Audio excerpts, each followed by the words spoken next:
When we talk about women farmers, usually people respond with a strange look or questions that, oh, is it real that women entitled as farmers? They only work as laborers, not as farmers. What it means? This is not just a layperson's opinion. From government officials, policy makers, bank officials, ministers, sometimes media, this kind of discrimination not limited to gender itself, it has many issues. So basically, Dalit, Bahujan, tribal communities, they are continuing in agriculture. They are the producers. They are the food secure. They are the bearers of food security, but still not considering as farming communities. And women work from morning to evening in their own family fields, and but they still not getting any kind of recognition.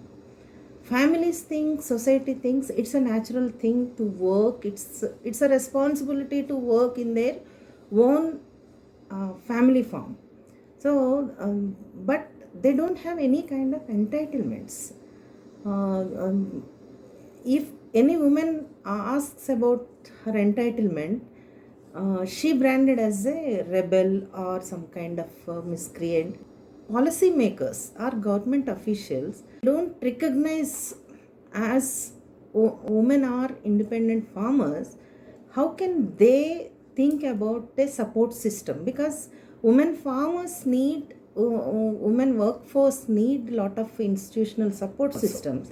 So whenever we approach with a farmer suicide family, immediately they will say, because of your behavior only your husband commits suicide. They never think that because of the policy aspects, these individual small marginal farmers unable to sustain the burden, and they committed, that is the only option they have left. In spite of supporting this family, single woman and with children, with the elders, they blame them. It's a blaming the victim. 4 lakhs people committed suicide. Those are farmers. They are giving food security. They are working in spite of any kind of government support. They are working. They are producing. They are feeding nation, but still they are committing suicides.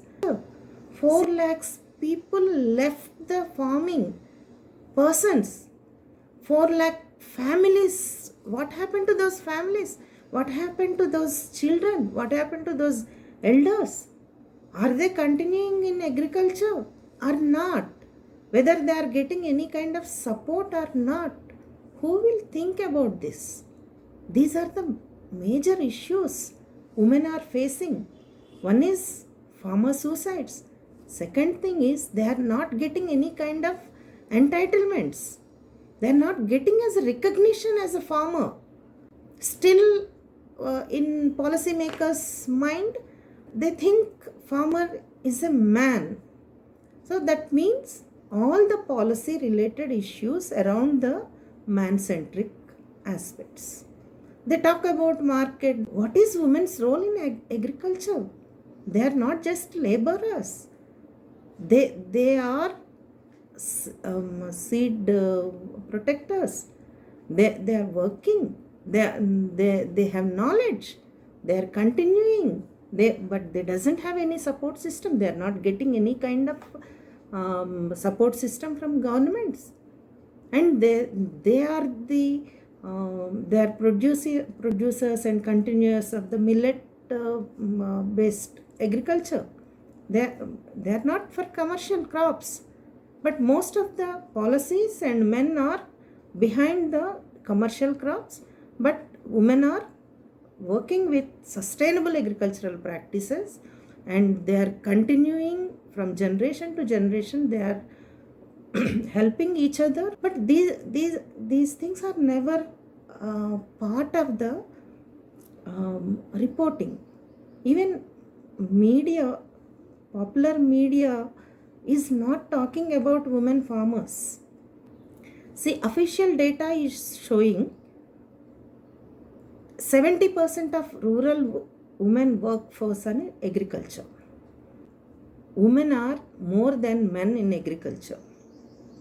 It is a welcoming factor, and they doesn't want to invest any kind of thinking about gender sensitive to get gender sensitive policies. I think from media we need to change. We have to challenge this attitude everywhere, whether it is a small farmer or a big farmer. When women are working, when women are producing, when women are contributing 70% of the workforce, contributing in agriculture, contributing in food security, it is a time to report, time to document, time to sensitize the system.